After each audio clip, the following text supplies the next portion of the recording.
కళ్యాణ్ బాధ్యతారాహిత్యంగా మాట్లాడొద్దన్నారు మాజీ మంత్రి Srinivas Goud. Deputy CM హోదాలో తెలంగాణను అవమానించడం ఏంటని ప్రశ్నించారు ఆయన. పవన్ కి జ్వరం వచ్చినా జలుబైనా హైదరాబాద్కు వస్తారని, అలాంటిది ఆంధ్రాకు తెలంగాణ దిష్టి తగిలిందనటం ఏంటని అడిగారు. పవన్ కళ్యాణ్ భేషరతిగా తన వ్యాఖ్యలు వెనక్కి తీసుకోవాలని డిమాండ్ చేశారు శ్రీనివాస్ గౌడ్.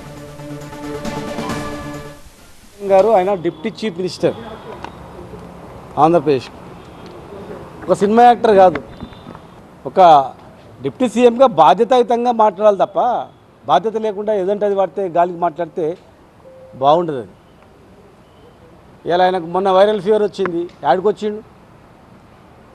మరి తెలంగాణకే అది వచ్చింది. దగ్గు లేచినా ఇంకేం లేచినా వచ్చేది హైదరాబాద్కి, తెలంగాణకి. అన్నీ కావాలి తెలంగాణలో, కానీ తెలంగాణ కన్ను బాలేవంటే ఎట్లా? తప్పు. ఒకటి చెప్తున్నా నేను పవన్ కళ్యాణ్ గారికి, ఇమ్మీడియట్గా దీన్ని ఫుల్ స్టాప్ పెట్టాలా. పక్కల బల్యాలు లేకుండా రాజకీయంలో అరే దొరికిండ్రా బాయ్ ఛాన్స్ అని ఒక ప్రాంతాన్ని మొత్తం వ్యతిరేకంగా ముద్రేసేటట్టు కూడా ప్రయత్నాలు జరుగుతాయి. నువ్వు తెలిసినవో తెలియకన్నావో రాజకీయంగా ఒక డిప్యూటీ సీఎం అన్నప్పుడు ఒక బాధ్యత గల వ్యక్తి కలిసి క్షమాపణ చెప్పి క్లోజ్ చేసుకోవాలి దాన్ని. అంతే ప్రొలాంగ్ చేసి దాన్ని చేస్తే నష్టం జరిగేది మీకే, బేషజాలకు పోవద్దు. దానిలో తెలంగాణ గొప్పది, తెలంగాణ ఉద్యమం గొప్పది, తెలంగాణ ఉద్యమం చూసి నేర్చుకున్నా అనుకునే వ్యక్తివి. తెలంగాణ చరిత్ర తెలియదా మీకు?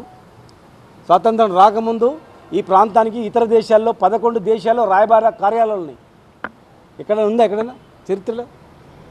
చరిత్ర గల ప్రాంతం, దీన్ని ఉట్టిగా మాట్లాడొద్దు, ఫుల్ స్టాప్ పెడితే బాగుంటుంది. దేవుళ్ళని అవమానించేలా మాట్లాడితే సీఎం ఇంటావిడ కూడా ఊరుకోరన్నారు శ్రీనివాస్ గౌడ్. రేవంత్ తన వ్యాఖ్యలపై క్షమాపణ చెప్పాలని డిమాండ్ చేశారు. నేను అనుకుంటా సీఎం గారి కాళ్ళల్లో కట్టబెట్టాడు ఆ స్టేజ్ మీద ఎవరు ఉంటారు. ఇక వాళ్ళని ఏమని లేక పాపం వాళ్ళని ఏమని లేక అంటే ఆయన దేవుళ్ళ మీద వేసి అన్నాడు. అదేదో డైరెక్ట్గా వాళ్ళని అంటే బాగుండేది, వాళ్ళ మీద ఇండైరెక్ట్గా దేవుళ్ళ మీద వేసి మాట్లాడినా అనిపిస్తూ ఉంది అంతే. అది ఒక పెద్ద దేశం, ఇది హిందూ దేశము. ఈ దేశంలో ఉన్నటువంటి ప్రజల మనోభావాలు దెబ్బతినేటట్ల దేవుళ్ళ మీద మాట్లాడితే ఎవరు కూడా ఊరుకోరు, వాళ్ళ ఇంటి కూడా ఊరుకోరు.